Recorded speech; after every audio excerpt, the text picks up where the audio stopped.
The Tripledemic is still top of mind, especially as we go into the holiday season.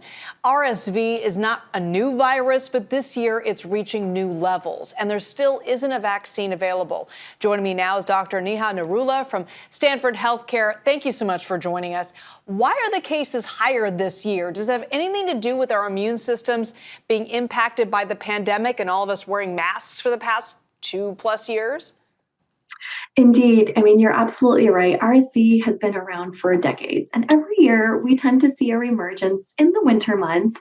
It's a common cause of mild cold-like symptoms, but when we start to worry is typically when it starts to affect young babies, premature infants, and the elderly.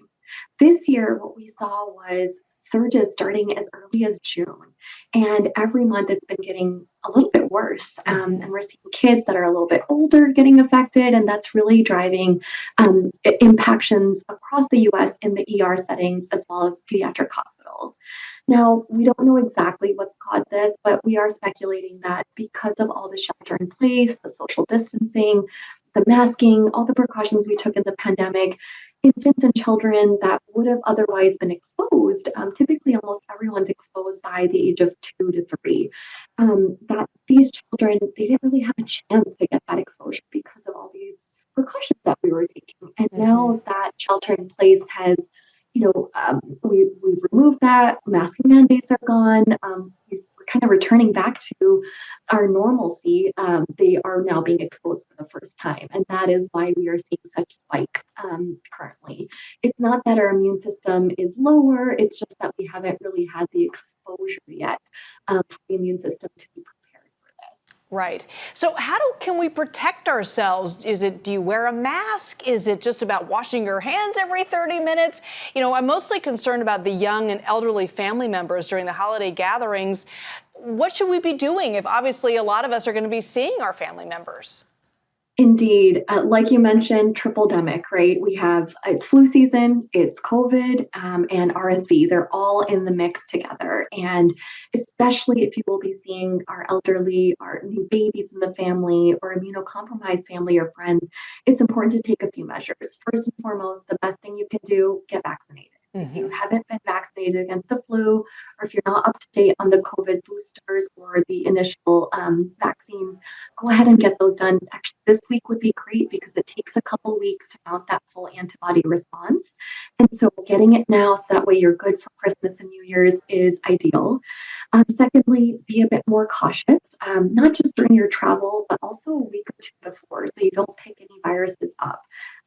Wear masks.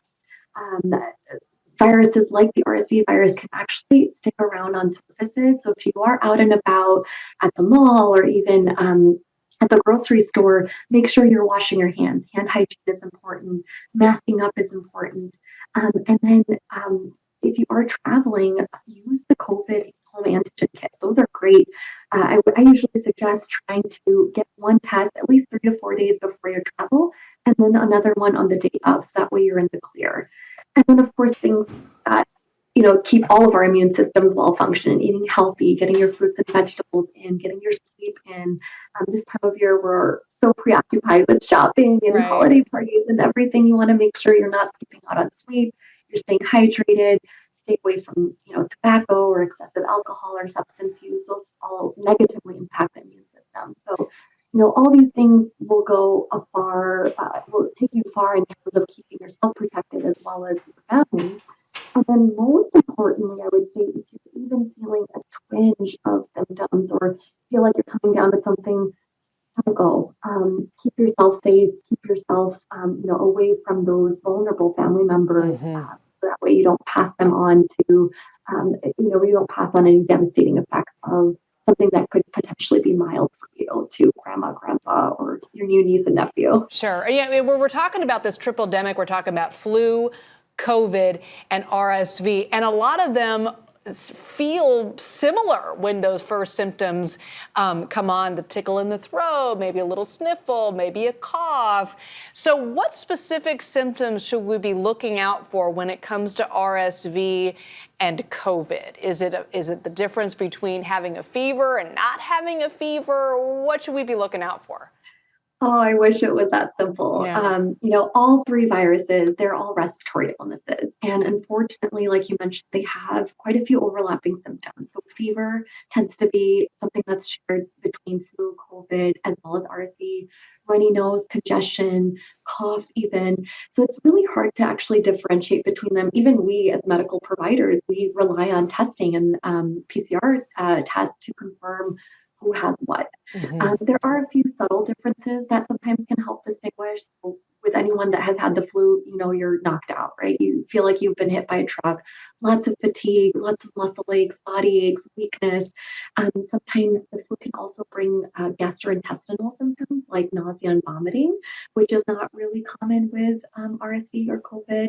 COVID, on the other hand, as we know, can present very broadly. But Hmm. the recent strains typically are presenting with like a sore throat and a headache initially, and the symptoms tend to be more gradual than the flu, which kind of hits you hard and all of a sudden. Hmm. Um, with RSV, again, very most people will have general cold-like symptoms.